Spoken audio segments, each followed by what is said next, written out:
Anda menyaksikan Breaking News Kompas TV bersama saya Adisti Larasati. Saudara, hari ini Menteri Kesehatan bersama dengan Mendikti Saintek termasuk juga Direktur dari Rumah Sakit Hasan Sadikin Bandung serta Rektor dari Universitas Padjadjaran Jawa Barat rencananya akan melakukan konferensi pers atau menggelar keterangan resmi terkait dengan upaya bersama pembenahan PPDS di RSUP Hasan Sadikin Bandung dan juga Universitas Padjadjaran. Keterangan atau konferensi pers ini menyusul adanya sejumlah kasus yang melibatkan pekerja medis terkait dengan kasus asusila, saudara.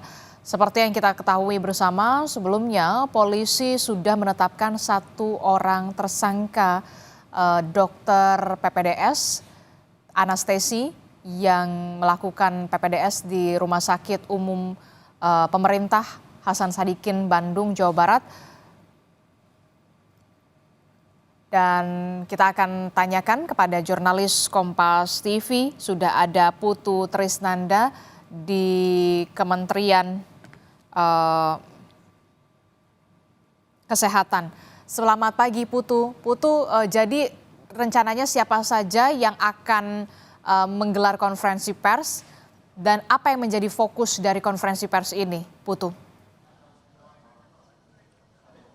Ya, selamat pagi Adisti dan juga saudara. Untuk saat ini memang rencananya konferensi pers seharusnya sudah dimulai pada pukul 8.30 waktu Indonesia bagian Barat. Tapi sekarang sudah memasuki pukul 8 lebih 43 menit, artinya terlambat sekitar 13 menit. Kita masih nantikan alasannya apa, apakah masih ada yang didiskusikan atau memang masih menunggu satu dan lain hal. Karena tentu saja bicara soal kasus pelecehan seksual atau kekerasan seksual yang dilakukan oleh beberapa, Adisti ya, saya garis bawahi bahwa ada beberapa kasus yang ini sudah kemudian juga masuk ke ranah hukum di mana dokter PPDS ini diketahui atau ditemukan melakukan kekerasan seksual ataupun juga pelecehan seksual. Ini tidak bisa ditunda-tunda karena pemerintah dalam hal ini sebagai yang mengelola hukum dan juga aturan terkait dengan pelaksanaan PPDS, kemudian juga aturan-aturan berkaitan dengan kedokteran begitu ya. Ada juga nanti dari pihak rumah sakit ini juga punya tanggung jawab untuk memastikan para dokter ini bisa bekerja sesuai dengan SOP-nya, karena memang ketika masyarakat datang ke rumah sakit ataupun juga ke tempat-tempat pelayanan kesehatan, tujuannya adalah untuk menjadi sehat, bukan justru menjadi korban.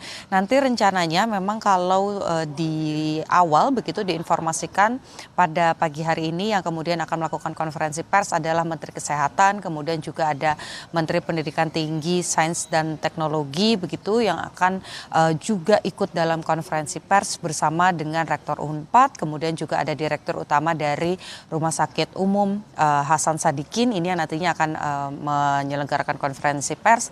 Tapi tadi beberapa menit yang lalu saya mendapatkan informasi bahwa nanti Menteri Kesehatan akan mengikuti konferensi pers secara daring atau melalui Zoom begitu. Sementara nanti yang akan hadir langsung ini ada beberapa yang kemudian diwakilkan. Seperti misalnya dari Kementerian Kesehatan ini akan diwakilkan oleh Irjen atau Inspektur Jenderal Kementerian Kesehatan, kemudian juga ada Direktur Jenderal Kesehatan Lanjutan dan ada Direktur Jenderal SDM Kesehatan. Ini yang nanti akan mewakili dan juga duduk langsung dalam konferensi pers. Sementara kemudian juga dari Kementerian Ristek, Kementerian Pendidikan Tinggi, Sains dan Teknologi ini juga diwakilkan, yaitu nanti akan yang bicara adalah Inspektur Jenderal Kemendikti Saintek yang nanti akan hadir secara langsung. Kami belum mendapatkan konfirmasi apakah sama dengan Menteri Kesehatan, nanti Menteri Dikti Saintek ini akan hadir lewat saluran Zoom begitu ya atau secara daring. Nah, nanti juga yang sudah terkonfirmasi hadir adalah Rektor Unpad, kemudian juga Direktur Utama dari Hasan Sadikin ini akan hadir langsung, kita nantikan. Beberapa hari yang lalu, Adisti dan juga saudara, saya sempat bertanya secara langsung kepada Menteri Kesehatan sebetulnya apa upaya yang kira-kira bisa dilakukan untuk meminimalisasi terjadinya aksi-aksi pelecehan seksual atau kekerasan seksual di instansi kesehatan begitu ya, baik itu oleh dokter ataupun juga tenaga medis yang lain. Permasalahan yang kemarin sempat ditemukan begitu oleh Menteri Kesehatan adalah Salah satunya setelah berbincang dengan pihak rumah sakit, kemudian juga dengan Kementerian Pendidikan Tinggi, memang beberapa yang kemudian terungkap kasusnya ini merupakan PPDS begitu ya, atau yang sedang menjalani proses pendidikan tapi juga sedang berpraktik begitu di rumah sakit. Nah ini yang kemudian menjadi celah terkait dengan siapa yang bertanggung jawabnya.